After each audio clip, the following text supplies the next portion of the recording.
चला आज नवीन काहीतरी बघूया। तर आपण आज बेसनातली मिरची करूया। तर बेसनातली मिरची किंवा भरली मिरची, बेसन घालून मिरची असं काही सुद्धा तुम्ही त्याला नाव देऊ शकता।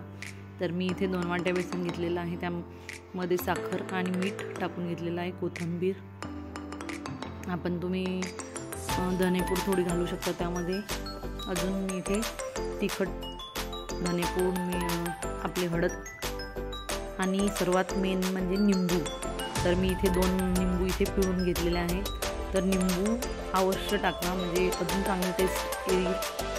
आणि साखर, निंबू, मीठ ह्या सर्व तिन्ही गोष्टी एकत्र झाल्यामुळे त्याची टेस्ट छानच येणार।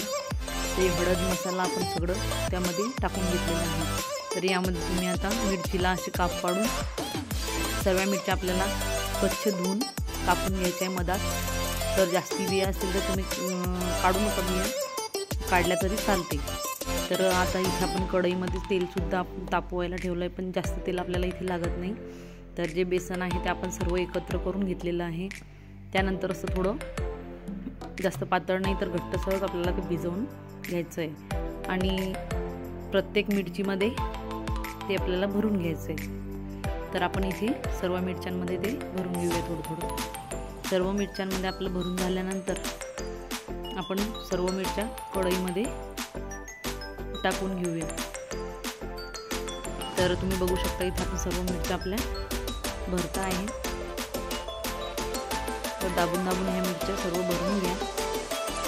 तर सर्वांनी ही मिरची भाजी पोळी केल्यानंतर ही मिरची मधात अशी जेवणासोबत आपल्याला खायला खूप छान लागते, तुम्ही नक्की करा।